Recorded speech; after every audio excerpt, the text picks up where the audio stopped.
கிறிஸ்துவுக்குள் பிரியமான அன்பான சபையார் யாவருக்கும் மீட்பராகிய இயேசு கிறிஸ்துவின் விலையேறப்பெற்ற நாமத்தினாலே உங்கள் யாவருக்கும் இந்த மகிழ்ச்சியான வேளையிலே வாழ்த்துதல்களை சொல்லிக்கொள்கிறேன்.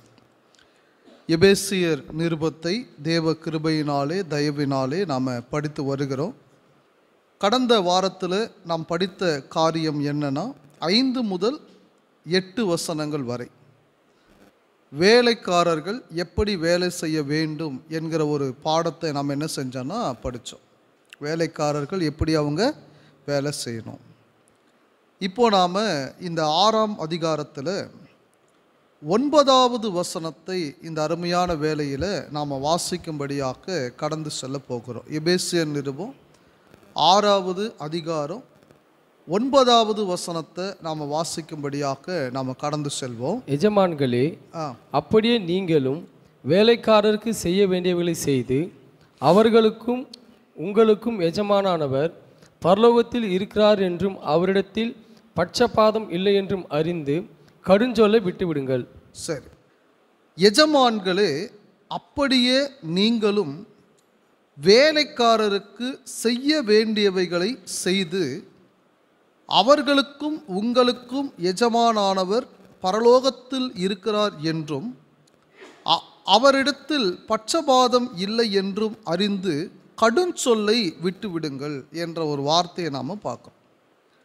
இந்த எஜமான் என்று சொல்லக்கூடியவர்கள் கண்டிப்பாக கிறிஸ்துவுக்குள் இருக்கிற எஜமான்கள் தான். சரிங்களா? ஏன்னா சபைக்கு அவர் எழுதும் பொழுது சபையாக வாழக்கூடிய எஜமான்களுக்கு தான் என்ன செய்கிறார், அவர் எழுதுகிறார். ஸோ அதை நாம் புரிந்து கொள்ளணும். ஆனால் அந்த எஜமானிடத்தில் வேலை செய்யக்கூடியவர்கள் யாராக இருந்தாலும் சரி, அப்படிப்பட்டவர்களிடத்தில் அந்த எஜமான் எப்படி நடந்து கொள்ளணும். அவர் கிறிஸ்துவுக்குள் உள்ளவராக இருக்கலாம், கிறிஸ்துவுக்குள் இல்லாதவராக கூட இருக்கலாம். ஆனால் அவர்கிட்ட என்ன செய்கிறாருங்க, வேலை செய்கிறார்.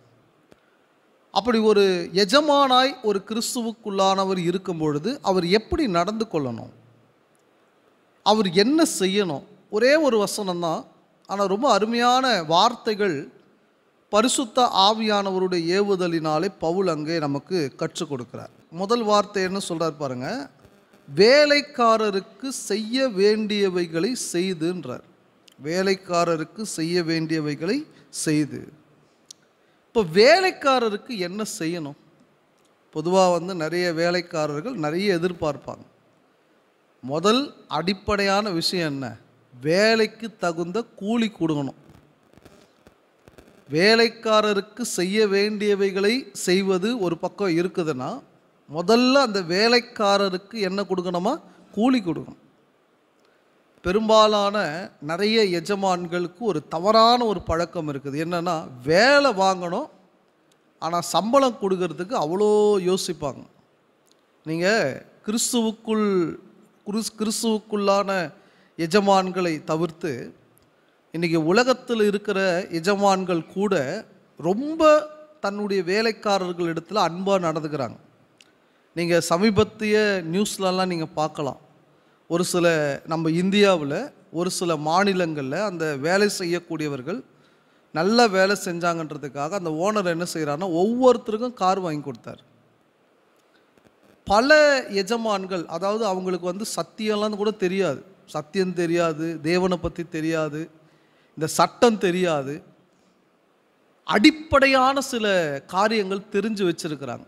வேலை செய்கிறவங்க வேலை செஞ்சாதான் நாம் சம்பாதிக்க முடியும், அவங்களுக்கு அந்த மரியாதை கொடுக்கணும், அவங்களுக்கு செய்ய வேண்டியவைகளை செய்யணும் அப்படின்னு சொல்லி பூமிக்குரிய வகையில் இருக்கக்கூடிய பல முதலாளிகள் என்ன செய்கிறாங்கன்னா, தன்னுடைய வேலைக்காரர்களை நல்லா பார்த்துக்கிறாங்க. இப்போ உலக பிரகாரமான வேலைக்காரர்களே எஜமான்களே அப்படி இருப்பார்களானா, ஒருவேளை கிறிஸ்துவுக்குள் எஜமான்களாக இருக்கிறவர்கள் எப்படி இருக்கணுன்றதை நீங்கள் புரிஞ்சுக்கணும். பாருங்கள், ஒரு குடும்ப தலைவனுக்கு உதாரணமாய் நாம் இருக்கணும். சரிங்களா? அதை தான் நாம் படித்தோம். ஒரு பிள்ளைகள் வளர்க்கிறதுல உதாரணமாக யார் இருக்கணும், நாம் இருக்கணும். ஒருவரிடத்தில் நாம் வேலை செய்வோமானால் அந்த வேலை செய்வதற்கு உதாரணமாய் நாம் என்ன செய்யணும், இருக்கணும். அதே போல் கர்த்தருக்கு சித்தமானால் நாம் ஒரு முதலாளி ஆவோமானால், நம்மக்கிட்ட 5 பேரோ 50 பேரோ 500 பேரோ வேலை செய்வார்களானால் அவர்களிடத்தில் எப்படி நடந்து கொள்ளணுன்றதை புரிந்து கொள்ளணும். முதலாளி ஆயிட்டா தலையில் 2 கொம்பு முளைச்சிடுச்சுன்னு அர்த்தம் இல்லை. அதனால தான் ஒரு வார்த்தை இங்கே சேர்த்து சொல்கிறார், உங்களுக்கும் எஜமான் ஒருத்தர் என்ன செய்கிறாரு, இருக்கிறாரு. அப்படின்னா என்ன அர்த்தம்? நீங்கள் எஜமான்களாக இருக்கிறதுனால உங்களை நீங்களே உயர்த்தி பெருமை பாராட்டி உங்களை நீங்களே ஒரு பொசிஷனில் எடுத்துகிட்டு போயிட்டு வச்சிடாதீங்க. நான் தான் எல்லாம், நான் சொல்கிறத தான் நீ கேட்கணும் அப்படின்னு வச்சிடாதீங்க. உங்களுக்கும் ஒரு எஜமான் இருக்கிறாரு, கீழே கொஞ்சம் பணிந்து கொஞ்சம் புரிந்து நடங்கன்னு சொல்கிறார். அப்போ முதல் வார்த்தை நாம் படிக்கக்கூடிய வார்த்தை, வேலைக்காரருக்கு செய்ய வேண்டியவைகளை செய்யுங்க.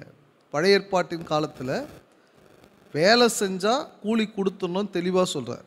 பாருங்கள், லேவியராகும் புஸ்தகம் 19ஆம் அதிகாரத்துக்கு உங்களுடைய வேதாகமத்தை நீங்கள் திருப்பிக் கொள்வீர்களானால், அந்த லேவியராகும் புஸ்தகம் 19ஆம் அதிகாரத்தில் 13வது வசனத்தை நீங்கள் வாசித்து பார்ப்பீர்களானால், பிறனை ஒடுக்காமலும் கொள்ளையிடாமலும் இருப்பாயாக. மற்றவர்களை ஒடுக்காமலும் கொள்ளையிடாமலும், ஏமாற்றியோ திருடியோ பொய் சொல்லியோ கொள்ளையிடாமலும் இருப்பாயாக. சரி, கூலிக்காரனுடைய கூலி பாருங்க, ஒருத்தர் வேலை செய்கிறார் இல்லையா, இது நியாயப்பிரமாண சட்டம். சரிங்களா?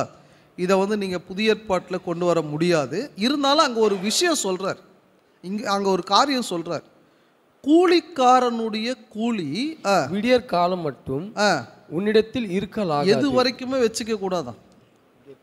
விடியற் காலம் மட்டும் அந்த கூலி கையில் என்ன செய்யக்கூடாதான்.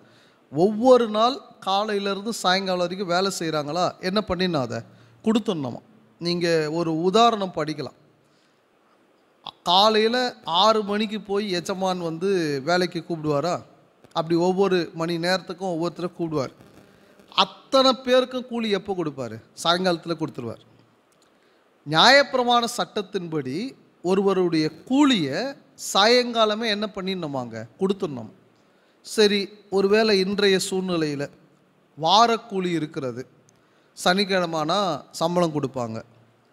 மாதம் சம்பளம் இருக்கிறது, கரெக்டாக 1ஆம் தேதியிலேருந்து 10ஆம் தேதிக்குள்ளே ஏதோ ஒரு நாள் என்ன செய்வாங்க, அவங்க சம்பளம் கொடுப்பாங்க.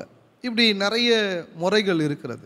ஆனால் ஒரு எஜமானாய் இருக்கக்கூடியவர் எந்த நேரத்தில் அவருக்கு வேலை செய்கிறவருக்கு சம்பளம் குறிக்கிறாரோ அந்த நேரத்தில் சரியாக அவருக்கு அந்த சம்பளத்தை என்ன செய்யணும், அவர் கொடுக்கணும். வேலைக்காரர்களுக்கு செய்ய வேண்டியவைகள் என்பதில் அடிப்படை அவர் செய்கிற வேலைக்கு என்ன கொடுங்க, கூலி கொடுங்க. ஒரு சிலர் என்ன பண்ணுவாங்க, வஞ்சிப்பாங்க. உதாரணமாக, எனக்கு வருமானம் இந்த மாதம் சரியாக வரல, நான் என்ன செய்யறது, எனக்கு வருமானம் வந்தால் தானே உனக்கு நான் சம்பளம் கொடுக்க முடியும், அதனால் உனக்கு நான் இந்த வருஷம் சம்பளம் ஏற்றி கொடுக்க மாட்டேன்னுவாங்க. இப்போ லாபம் வரும்போதுன்னா எக்ஸ்ட்ரா கொடுத்துட்றாரு அவர்.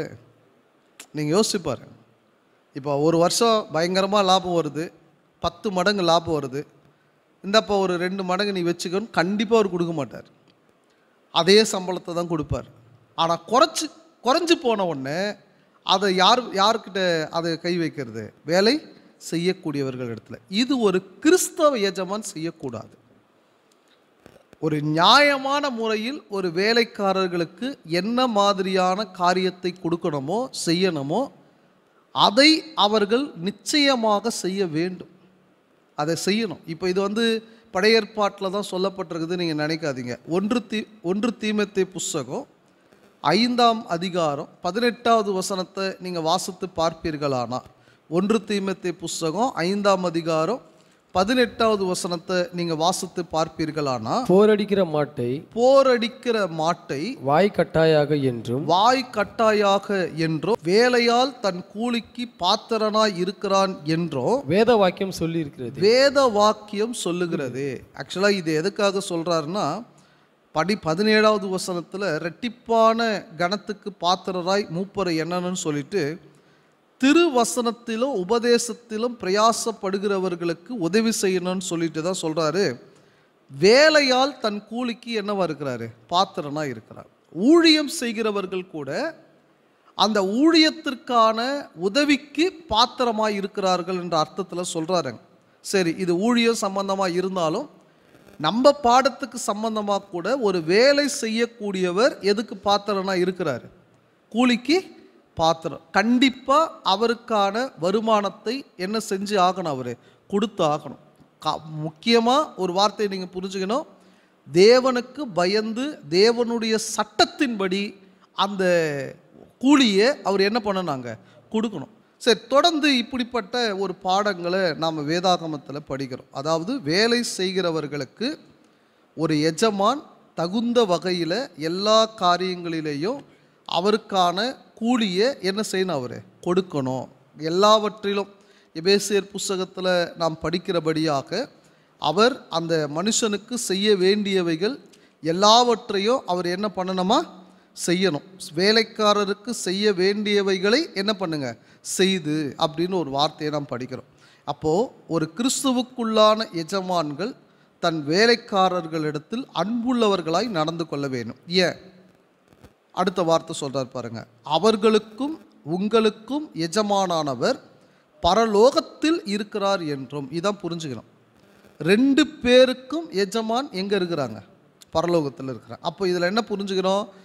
பூமிக்குரிய வகையில் ஒருவர் வேலை கொடுப்பவர் எஜமானாக இருந்தாலும் ஆவிக்குரிய வாழ்க்கையை பொறுத்த வரைக்கும், சத்தியத்தை பொறுத்த வரைக்கும் 2 பேரும் ஒன்று தான்.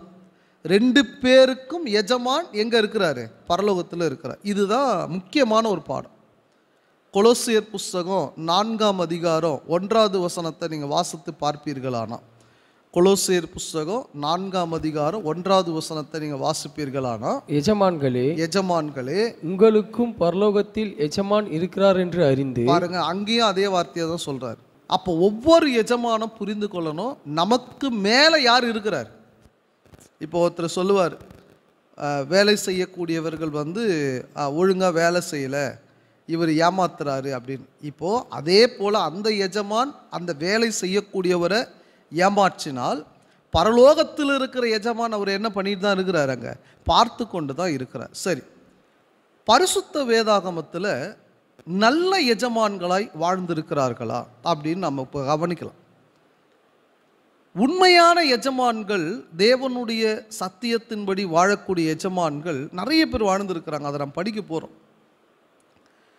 இந்த எஜமான்கள் எப்பொழுதுமே பரலோகத்தில் தங்களுக்கு எஜமான்கள் உண்டு என்று யோசித்து வாழக்கூடியவர்.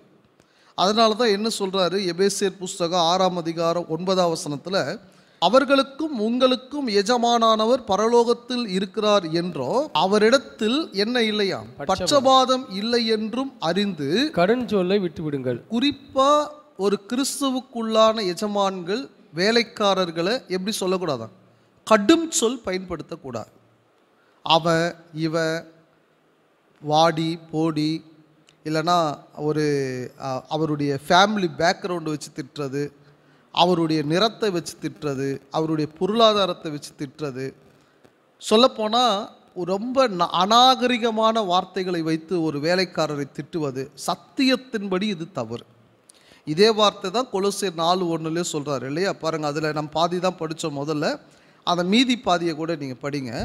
எஜமான்களே, உங்களுக்கும் பரலோகத்தில் எஜமான் இருக்கிறார் என்று அறிந்து வேலைக்காரருக்கு நீதியையும் செவ்வையுமானதையும் செய்யுங்கள். பாருங்க, வேலைக்காரருக்கு நீதியும் செவ்வையுமானதை செய்யுங்கள். அப்போ ஒரு உண்மையான ஒரு வேலைக்காரருக்கு ஒரு உண்மையான எஜமான் ஒருபோதும் கடினமான வார்த்தைகளை அந்த வேலைக்காரரிடத்தில் ஒரு எஜமான் என்ன செய்ய மாட்டார்? பயன்படுத்த மாட்டார். பொதுவாகவே ஒரு கிறிஸ்தவ வாழ்க்கையில் எபேசியர் 4:29 படி கெட்ட வார்த்தை ஒன்றும் நம்முடைய வாயிலிருந்து என்ன செய்யக்கூடாது?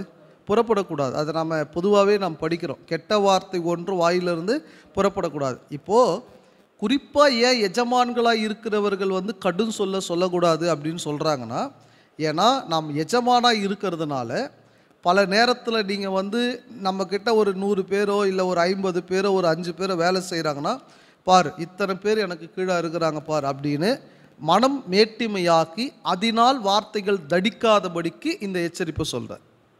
நீங்கள் ஒரு வேலை செய்கிறவர்களுக்கு கடும் சொல்லை என்ன செய்யக்கூடாது? சொல்லக்கூடாது. பாருங்கள், நல்லா புரிஞ்சுக்கங்க. கடிந்து கொள்ளுதல் வேற, அதாவது இப்படி வேலை செய்யின்னு கற்றுக் கொடுக்கறது வேற. நீ இப்படி வேலை செய்கிற, இது தப்பு, இப்படி தான் நீ வேலை செய்யணும் அப்படின்னு கற்றுக் கொடுப்பது வேற. சில பேர் சொல்லுவாங்க, வேலை செய், உனக்கு அறிவு இல்லையா, உனக்கு ஒரு கடினமான வார்த்தைகளை பயன்படுத்துவாங்க. சில பேர் என்ன நினச்சிட்டு இருக்கிறாங்கன்னா, சமுதாயத்தில் ஒருவர் தன்னிடத்தில் வேலை செய்வதனால அவர் தனக்கு ஒரு அடிமையை போல நினச்சி கொண்டிருக்கிறாங்க. என்ன வேலை சொன்னாலும் இவர் என்ன பண்ணி தான் ஆகணும், செய்து தான் ஆகணும். இதை விட ஒரு கொடுமையான ஒரு விஷயம் என்னென்னா, நிறைய எஜமான்கள் தங்களுடைய வேலைக்காரர்களை ஒரு மிஷின் மாதிரி தான் பார்க்குறாங்க. புரியுதா உங்களுக்கு நான் சொல்கிறது? இப்போது நம்ம வீட்டில் நிறைய மிஷின் இருக்கும்.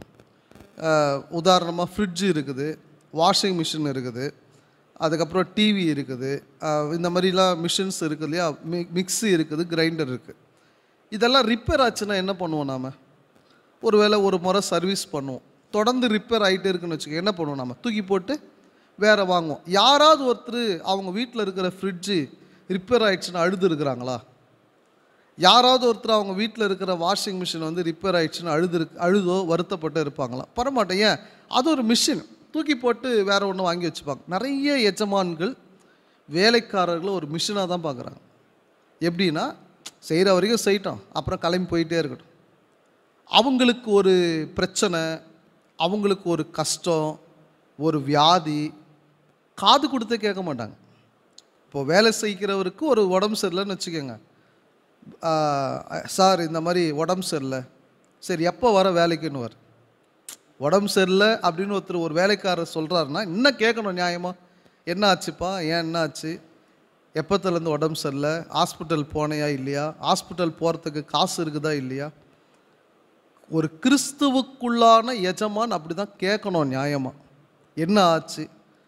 எங்கே அதை பற்றி கேட்டுட்டா அந்த வேலைக்காரர் காசு கேட்டுருவாரோன்னு நினச்சிட்டு அடுத்து நிறைய எஜமான்கள் கேட்கக்கூடிய ஒரு கேள்வி என்னன்னா, சரி எப்போ வருவ வேலைக்குன்னுவாங்க.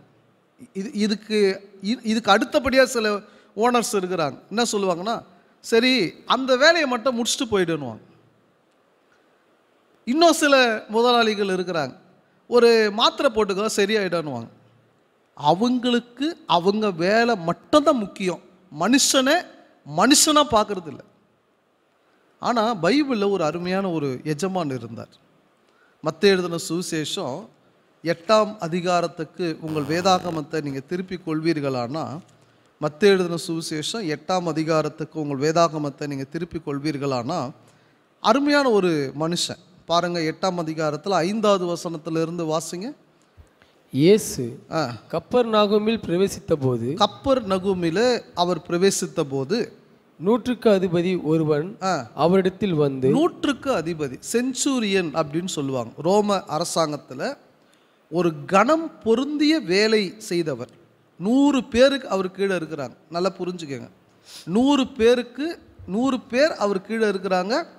ஒருவனை போ என்றால் போவான், வா என்றால் வருவான். அந்த மாதிரி ஒரு அதிகாரம் மிக்க ஒரு மனுஷன் அவர், 100க்கு அதிபதி. இப்போ அவர் என்ன செய்யறார் பாருங்க, 6வது வசனத்துல, ஆண்டவரே என் வேலைக்காரன் வீட்டிலே திமிர்வாதமாய் கிடந்து கொடிய வேதனைப்படுகிறான் என்று அவரை வேண்டிக் கொண்டார். யாரு வந்து யார்கிட்ட வேண்டிக் கொள்ளுகிறார்? அந்த 100க்கு அதிபதி. இந்த வசனத்தை நான் சொல்றது, இப்போ நாம் படிக்கிறது மத்தேயு சுவிசேஷத்தின் படி, ரைட்டுங்களா? வெவ்வேறு சுவிசேஷத்தில் வெவ்வேறு விளக்கங்கள் அங்கே இருக்கும். நாம் இந்த வசனத்தின்படி படிக்கிறோம்.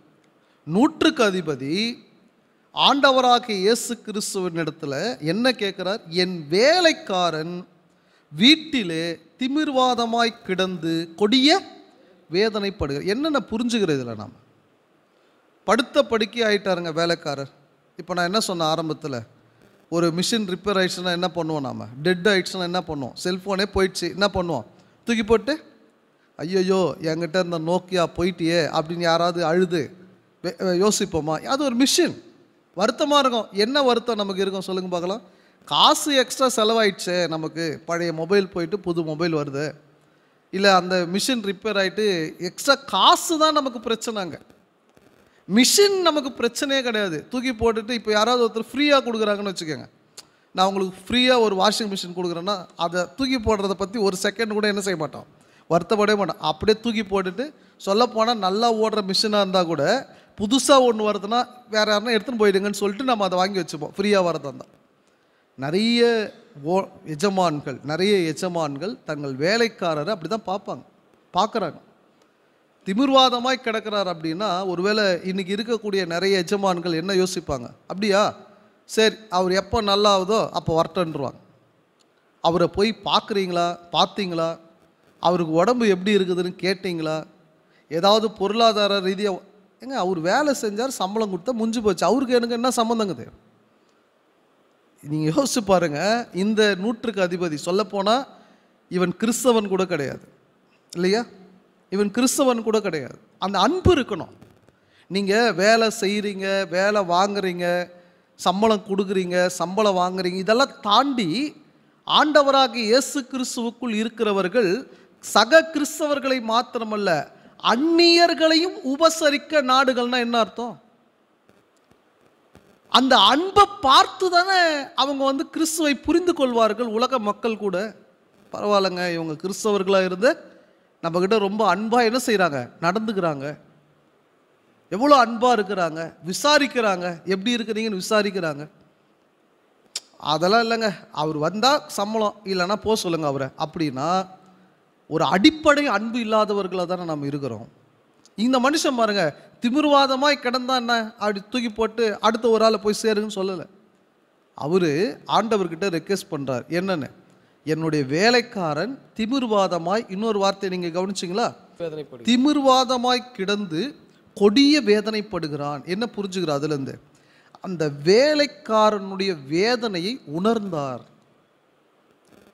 அவர் எவ்வளோ கஷ்டப்படுறாரு, ரொம்ப கஷ்டப்படுறாருங்க. சில பேருக்கு சிலருடைய வேதனை நியூஸில் பார்ப்போம் இல்லையா, அங்கே இப்படி நடந்தது, இப்படி சரி பார்த்துட்டு தலை திருப்பின்னு போயினே இருப்போம், அது நியூஸ். சில பேருக்கு சிலருடைய வேதனை சந்தோஷம். பார்த்தியா, என்கிட்ட இவன் சேரல, என்னையே எதிர்த்து கேட்டால இவன் அப்படின்னு சில பேருக்கு சந்தோஷம். சில பேருக்கு சிலருடைய வேதனை துக்கம். நம்ம கூட இருந்த இவருக்கு இப்படி ரொம்ப பலவீனமாக இருக்குது. சில பேருக்கு சிலருடைய வேதனை ரொம்ப ரொம்ப மன வருத்தம். பிரியமானவர்களே, ஒரு எஜமானாக இருக்கக்கூடியவர் தன் வேலைக்காரனிடத்தில் அந்த துக்கம் இருக்கணும்.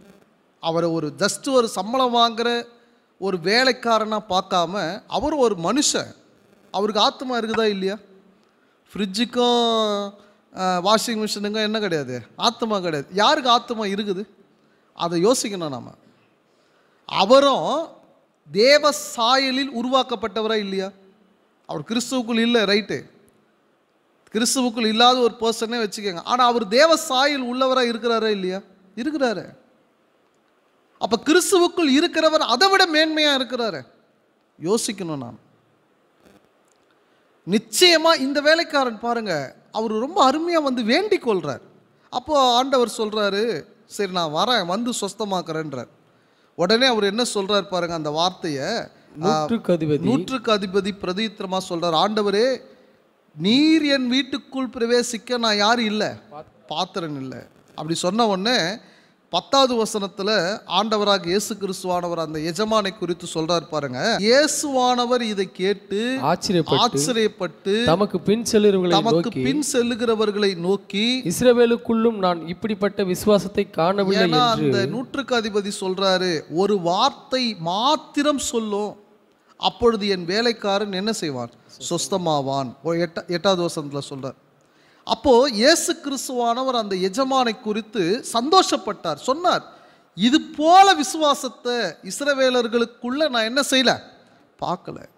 பிரியமானவர்களே, ஒரு கிறிஸ்துவுக்குள்ளான எஜமான்களாய் இருக்கக்கூடியவர்கள், அன்பு செலுத்தக்கூடியவர்களாய், நியாயமாய் நடந்து கொள்ளக்கூடியவர்களாய், மற்றவர்களை குறித்து சிந்திக்கக்கூடியவர்களாய் இருக்க வேண்டியது என்பது அவசியமாக இருக்கிறது. கண்டிப்பாக வேலை சரியாக வாங்கலாம், அதில் மாற்று கருத்தே இல்லை. போன வகுப்பில் நாம் படித்தோம், வேலைக்காரர்கள் எப்படி வேலை செய்யணும், நடிக்கக்கூடாது, திருடக்கூடாது, ஏமாற்றக்கூடாது, பார்வைக்கு என்ன செய்யக்கூடாது, ஊழியம் செய்யக்கூடாது. இதெல்லாம் நம்ம போன வாரமே படித்தோம். அது அவங்களுடைய கடமை.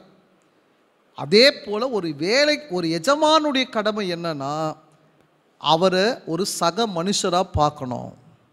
ஒருவேளை அவர் கிறிஸ்துவுக்குள் இருந்தால் ஒரு கிறிஸ்துவுக்குள்ளானவராக என்ன செய்யணும்?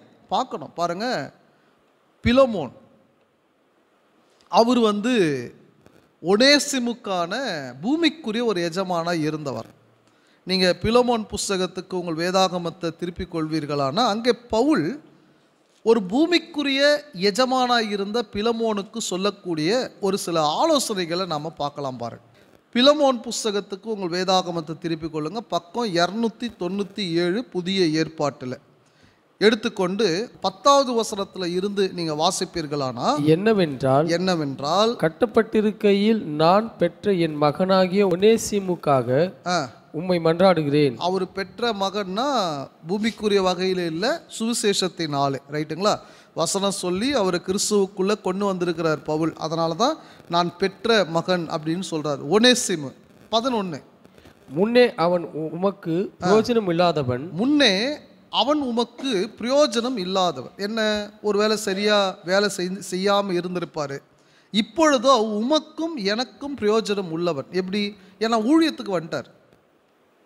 முன்னே அவர் பிரயோஜனம் இல்லாதவர், இப்போ என்ன பண்ணிட்டார்? அவர் ஊழியத்துக்கு வந்துட்டார். அவனை நான் உம்மிடத்திற்கு அனுப்புகிறேன், என் உள்ளம் போல் இருக்கிற அவனை நீர் ஏற்றுக்கொள்ளும். சுவிசேஷத்தின் நிமித்தம் கட்டப்பட்டிருக்கிற எனக்கு ஊழியம் செய்யும்படி உமக்கு பதிலாக அவனை என்னிடத்தில் வைத்து கொள்ள வேண்டும் என்று இருந்தேன். அவனை நானே வச்சுக்கலாம் தான் நினச்சேன்.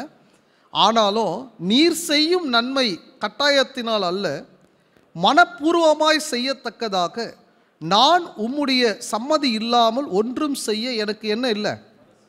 அவர் இத்தனை காலம் உங்ககிட்ட வேலை செஞ்சுட்டு இப்போ நான் கூப்பிட்டு என்ன செய்ய முடியாது. இன்றைக்கி அப்படி இல்லை. ஒரு காங்கிரிகேஷனில் இருந்தால் கூட அந்த ஆத்மாவை திருடி பக்கத்தில் வச்சுக்கிறாங்க நிறைய பேர். பவுல் எவ்வளோ ஞானமாக செய்கிறார் பாருங்க. உன் சம்மதம் இல்லாமல் நான் என்ன செய்ய முடியாது, அவரை கூப்பிட்டு வச்சுக்க முடியாது. எவ்வளோ ஞானமான சரியான ஒரு மனுஷனாக பவுல் இருந்திருக்கிறார் பாருங்கள்ல, நியாயமாக இருந்திருக்கிறார் அப்படின்னு சொல்லிட்டு சொல்கிறார் பாருங்க. அவன் என்றென்றைக்கும் உம்முடையவனாய் இருக்கும்படிக்கும் இனிமேல் அவன் அடிமையானவனாக அல்ல. அப்போ இதுக்கு முன்னாடி எப்படி இருந்திருக்கிறார் அவர்? யோசிச்சு பாருங்க.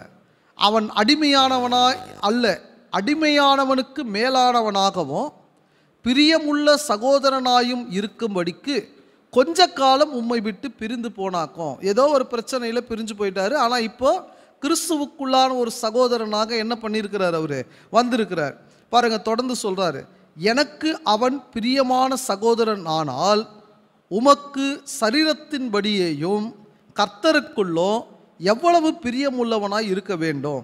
ஆதலால் நீர் என்னை உம்மோடே ஐக்கியமானவன் என்று எண்ணினால் என்னை ஏற்றுக்கொள்வது போல அவனையும் என்ன பண்ணுங்க. எப்படி? நல்லா புரிஞ்சுக்கணும். என்ன நீ எப்படி ரிசீவ் பண்ணுவியோ அதே மதிப்பும் மரியாதையும் யாருக்கு கொடுக்கணும்? இப்போ ஒனேசிமு பிலமோன் கிட்ட வேலை செய்கிறாருன்னு வச்சுக்கோங்க. ஏய் அறிவு கட்டவனே அப்படின்னு சொல்லுவாரா? ஏன்? பவுல அந்த மாதிரி என்ன செய்ய மாட்டார், அவர் சொல்ல மாட்டார். அப்போஸ்தலனாகிய பவுலுக்கு எப்படி அவர் மதிப்பு கொடுக்குறாரோ ஏற்றுக்கொண்டாரோ அதே போல் யார் ஏற்றுக்க சொல்கிறாரு? ஒனேசிமுவை பாருங்க. தொடர்ந்து சொல்கிறார் பாருங்க 18. அவன் உமக்கு யாதொரு அநியாயம் செய்ததும் முன்ன அவர் இருந்த பொழுது உம்மிடத்தில் கடன் பட்டதும் உண்டானால், ஒருவேளை கடன் கூட உங்ககிட்ட என்ன பண்ணியிருக்கலாம், அவரு வாங்கியிருக்கலாம். அதை என் கணக்கிலே வைத்துக்கொள்ளும், நான் உனக்கு அப்புறம் பார்த்துக்கிறேன். அவங்ககிட்ட என்ன செய்யாதீங்க, நீங்கள் கேட்காதீங்க. பவுலாகிய நான் இதை என் சொந்த கையாலே எழுதினேன், நான் அதை செலுத்தி தீர்ப்பேன். இன்றைக்கி ஊழியக்காரங்க அவங்க காசு வாங்கிறதுக்கே திருப்பி கொடுக்க மாட்டுறாங்க கடன் இல்லை. ஆனால் இங்கே பாருங்கள், இவர் ஒரு அருமையான மனுஷன். இன்னொருத்தர் வாங்கின கடனுக்கு நான் கொடுக்குறேன்றார் இவர். நீர் உம்மைத்தாமே எனக்கு கடனாக செலுத்த வேண்டும் என்று நான் உமக்கு சொல்ல வேண்டியதில்லையே அப்படின்னு சொல்கிறார். பிரியமானவர்களே, அப்போது ஒரு கிறிஸ்துவுக்குள்ளான ஒரு எஜமான், ஒரு கிறிஸ்துவுக்குள்ளான சகோதரன் தன்னிடத்தில் வேலை செய்யும் பொழுது சரியான ஒரு கணத்தோடு நடத்தணும். அவரும் அதை மிஸ்யூஸ் பண்ணாமல் ஒழுங்காக என்ன பண்ணணும், வேலை செய்யணும். அதையே நாம் புரிஞ்சுக்கணும். சரி, இன்னொரு எஜமான் கூட இருக்கிறார். யார்? கொர்நேலியு. யார் அவர்? கொர்நேலியு. இப்போது பொதுவாகவே போன வகுப்பில் கூட நாம் ஒரு வார்த்தை படித்தோம். ஒரு எஜமான் இருக்கிறார் அப்படின்னா அந்த வேலைக்காரர்கள் அந்த எஜமானை குறித்து என்ன சொல்கிறாங்க, நான் போன வாரம் ஒரு உதாரணம் சொன்னேன், உங்களுக்கு ஞாபகம் இருக்கும்னு நினைக்கிறேன். யாரை பற்றி படித்தனாம, போவாஸ். வந்த உடனே போவாஸ் வந்து அந்த வேலைக்காரர்களை என்ன செய்கிறார், அவர் வாழ்த்துறார். ஒரு நல்ல எஜமானாய் போவாஸ் வந்து இருக்கிறார். கொர்நேலியும் ஏறக்குறைய அப்படி தான். பாருங்கள், நம்ம அப்போஸ்தலர் நடபடிகள் புஸ்தகம் 10ஆம் அதிகாரத்துக்கு உங்கள் வேதாகமத்தை நீங்கள் திருப்பிக் கொள்வீர்களானால், அந்த 10ஆம் அதிகாரத்தில் கொர்நேலியுவினால் அனுப்பப்பட்ட மனுஷர்கள் அங்கே போகிறாங்க. அவங்க போயிட்டு என்ன செய்கிறாங்கன்னா, பேதுருவை வந்து தேடுறாங்க. வாசிக்கலாம். 21வது வசனம் பாருங்க. அப்போஸ்தலர் 10:21 பாருங்க. அப்பொழுது பேதுரு கொர்நேலியுவினால் தன்னிடத்தில் அனுப்பப்பட்ட மனுஷரிடத்திற்கு இறங்கி போய், இதோ நீங்கள் தேடுகிறவன் நான் தான், நீங்கள் வந்திருக்கிற காரியம் என்ன என்றான். அதற்கு அவர்கள், நீதிமானும் தேவனுக்கு பயப்படுகிறவரும் யூத ஜனங்கள் எல்லாராலும் நல்லவர் என்று சாட்சி பெற்றவருமாகிய கொர்நேலியு. பாருங்க என்ன ஸ்டேட்மெண்ட் கொடுத்தாங்க. முதல்ல இவங்க யாரு? 7வது வசனத்தை நீங்கள் வாசித்து பார்ப்பீர்களானா, கொர்நேலியு தன்னுடனே பேசின தேவதூதன் போன பின்பு தன் வீட்டு மனுஷரில் 2 பேரையும் தன்னிடத்தில் சேவிக்கிற போர் சேவகரில் தேவபக்தி உள்ள ஒருவனையும் அழைத்து தான் போக சொல்கிறார். இப்போ அந்த வீட்டு மனுஷர் 2 பேரும் போர் சேவகரும் என்ன ஸ்டேட்மெண்ட் கொடுக்குறாங்க? 22வது வசனத்தில், நீதிமான். யார் நீதிமானா? இன்றைக்கி நிறைய வேலைக்காரர்கள் எஜமான குறித்து பின்னாடி புறம் பேசுவார்கள். ஏன்னா ஏதாவது ஒரு அநியாயம் அவர் பண்ணியிருப்பார். ஆனால் கொர்நேலியுவை குறித்து என்ன சொல்கிறாங்க பாருங்கள். நீதிமானும் தேவனுக்கு பயப்படுகிறவரும் யூத ஜனங்கள் எல்லாராலும் நல்லவன் என்று சாட்சி பெற்றவருமாக்கிய கொர்நேலியு என்னும் 100க்கு அதிபதி. இதில் பாருங்கள், இவரும் ஒரு 100க்கு அதிபதி தான் இல்லை? இவரும் யார் தான்? ஒரு 100க்கு அதிபதி தான். பிரியமானவர்களே, ஒரு எஜமான்கள் தங்கள் வேலைக்காரர் இடத்துல நியாயமாக என்ன பண்ணணும்? நடந்து கொள்ளணும். யோபு ஒரு வார்த்தை சொல்கிறார். யோபு புஸ்தகம் 31ஆம் அதிகாரம் 39வது வசனத்தை நீங்கள் வாசிப்பீர்களானா, கூலி கொடாமல் நான் அதன் பலனை புசித்து. அதாவது யோபு வந்து அப்படி செய்யலைன்றார் இந்த வசனத்தில். யாருக்காவது நான் கூலி கொடுக்காம நான் அதன் பலனை புசித்து பயிரிட்டவர்களின் ஆத்மாவை உபத்திரவப்படுத்தினதும் உண்டானால்ன்றார். அப்போ யோபு ஒருபோதும் சம்பளம் கொடுக்காம யாரையும் என்ன பண்ணது இல்லையா, ஏமாத்தினது கிடையாது. கூலி கொடாமல் நான் அதன் பலனை புசித்து பயிரிட்டவர்களின் ஆத்மாவை ஒருபோதும் நான் என்ன பண்ணது கிடையாது, உபத்திரவப்படுத்தியது கிடையாது. வேலை செஞ்சாங்கன்னா கரெக்டாக அந்த கூலி என்ன பண்ணிடுவேன், நான் கொடுத்துருவேன்றார். ஆனால் ஒரு வேளை எவ்வளோதான் வசனம் கேட்டோம், சில பேர் அதே மைண்ட் செட்டப்பில் தான் இருப்பாங்க. அவங்களை குறித்த வசனம் என்ன சொல்லுது? யாக்கோபு புஸ்தகம் 5ஆம் அதிகாரத்துக்கு உங்கள் வேதாகமத்தை நீங்கள் திருப்பிக் கொள்வீர்களானா 4வது வசனத்தை நீங்கள் வாசிங்க. பாருங்கள், ஐஸ்வர்யவான்களை பற்றி பேசுகிறார். அவர்கள் மேல் வரும் நிர்பந்தங்களை குறித்து பேசுகிறார். என்ன சொல்கிறாரு? இதோ உங்கள் வயல்களை அறுத்த வேலைக்காரருடைய கூலி உங்களால் அநியாயமாய் பிடிக்கப்பட்டு. எப்படி பிடிக்கப்படுதோ? இன்னைக்கு பல பேர் நீ நியாயமாக பிடிக்கலாம். ஒரு நாள் அவர் வேலைக்கு வரல, இல்லை இத்தனை நாள் வந்து அவர் லேட்டாக வராரு அப்படின்னா நியாயமாக அவர் பிடிக்கலாம், நியாயம். சில பேர் இல்லாத காரியத்துக்கெல்லாம் என்ன செய்வாங்க, அங்கே அநியாயமாக சம்பளத்தை பிடிப்பாங்க. அநியாயமான ஒரு சூழ்நிலையில் தன் வேலைக்காரர்களிடத்தில் எஜமான்கள் நடந்து கொள்வாங்க.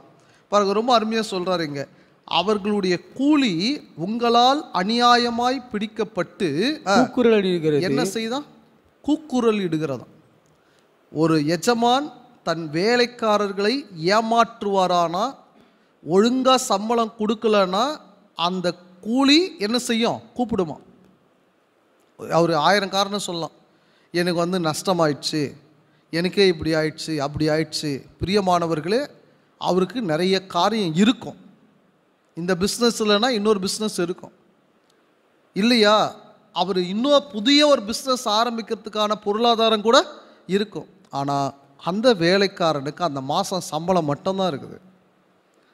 அந்த மாத சம்பளத்தை வச்சு தான் அவர் வீட்டு வாடகை கட்டுறது, சாப்பிட்றது, பிள்ளைகளை படிக்க வைக்கிறது, அன்றாட செலவுகள் செய்வது எல்லாமே அடங்கியிருக்கு. இவருக்கு அப்படி இல்லை. இவர் வேலைக்கே போகலைனாலும் அடுத்த ஒரு 2-3 தலைமுறைக்கு உட்கார்ந்து சாப்பிடக்கூடிய அளவுக்கு காசு இருக்கும். ஆனால் அன்றாட செலவுக்கான பணத்தை கொடுக்காம சில பேர் ஏமாற்றுவாங்க. ரொம்ப அருமையாக சொல்கிறார். அந்த கூலி என்ன செய்யுமா? கூக்குரல் இடும். தொடர்ந்து பாருங்க. அறுத்தவருடைய கூக்குரல், அதாவது வேலை செய்து சம்பளம் பெறாதவர்களுடைய கூக்குரல் சேனைகளுடைய கர்த்தரின் செவிகளில் பட்டது. எங்க படம்? அவரு கேட்பார், இவர் சம்பளம் கொடுக்கல, யாருக்கு தெரியும்? அதான் ஒரு வசனத்தில் படிச்சிட்டோம்ல, உங்களுக்கு எஜமான் எங்கே இருக்கிறாரு? நீங்கள் ஒழுங்காக சம்பளம் கொடுக்கலனா, நியாயமான சம்பளம் கொடுக்கலனா, இதில் இன்னொரு விஷயமா நான் சொல்கிறேன், எனக்கு இவ்வளோ சம்பளம் கொடு அப்படின்னு யாரையும் கட்டாயப்படுத்த முடியாது. ரைட்டுங்களா? இப்போ நீங்கள் இப்படி கூட புரிஞ்சுங்க. மறுபடியும் அதே உதாரணம் சொல்கிறேன். காலையில் 6 மணிக்கு போனவருக்கும் ஒரு பணம் தான், சாயங்காலம் 5 மணிக்கு போனவரும். நீங்கள் அநியாயமாக பேசக்கூடாது. வேலை செய்கிறவர் கூட எப்படி, நான் இந்த வேலை செய்கிறேன், இந்த வேலைக்கு வெளியிலலாம் 50,000 ரூபாய் சம்பளம் கொடுக்குறாங்க, நீங்கள் எனக்கு 20,000 ரூபாய் தான் சம்பளம் கொடுக்குறீங்க, அதெல்லாம் நியாயம் கிடையாது. உங்களுக்கு விருப்பமானால் அந்த சம்பளத்துக்கு வேலை செய்யணும். உங்களுக்கு எவ்வளோ சம்பளம் பேசுனாங்க அதுதான் கொடுப்பாங்க. சம்பளம் பேசி உள்ளே வந்துட்டு, இல்லை எனக்கு நான் 30,000 ரூபாய் தான் வேணும், எனக்கு 50,000 ரூபாய் தான் வேணும், எனக்கு 1,00,000 ரூபா வேணும், அது நியாயம் கிடையாது. ரைட்டுங்களா? அது நியாயம் கிடையாது. அவர் 50,000 ரூபாய் சம்பளம் பேசிட்டாங்க, அவர் கொடுக்கணும். ஆனால் வேலை 1 மாதம் செஞ்சுட்ட பிறகு ஒருத்தர் ஏமாத்துறாருன்னா அது தப்பு. நான் சொல்ல புரியுதுங்களா? வேலை செய்யும்போது எல்லாம் பேசி முடிச்சுட்டு ஒரு 2-3 மாதம் போன பிறகு, இல்லை எனக்கு நீ இந்த சம்பளம் தான் கொடுக்கணும், அப்போ தான் நான் வேலை செய்வேன்றது அது தவறு. ரைட்டுங்களா? சரி, இப்போ என்ன சொல்கிறாரு? அந்த கூக்குரல் சேனைகளுடைய கர்த்தரின் செவிகளில் பட்டது. அப்போது அது அவர் கேட்டார்னா தண்டனை தான் கிடைக்கும். பிரியமானவர்களே, அப்போ ஒரு பூமிக்குரிய வகையில் எஜமானாக இருக்கக்கூடியவர் தன் வேலைக்காரர்களிடத்தில் எப்படி நடந்து கொள்ளணும்? சரியாக நடந்து கொள்ளணும். ஒருவேளை நாம் வேலை செய்யக்கூடியவர்களாக இருப்போமானால் நியாயமாய் செய்வோம், எஜமான்களாய் இருப்போமானால் நியாயமாய் வேலைக்காரர்களை வேலை வாங்குவோம், கர்த்தருக்குள் நிலைத்திருப்போம். பொறுமையோடு இந்த வசனங்களை கேட்டு உங்கள் யாவரையும் தேவன் தாமே ஆசீர்வதித்து வழி நடத்துவாராக.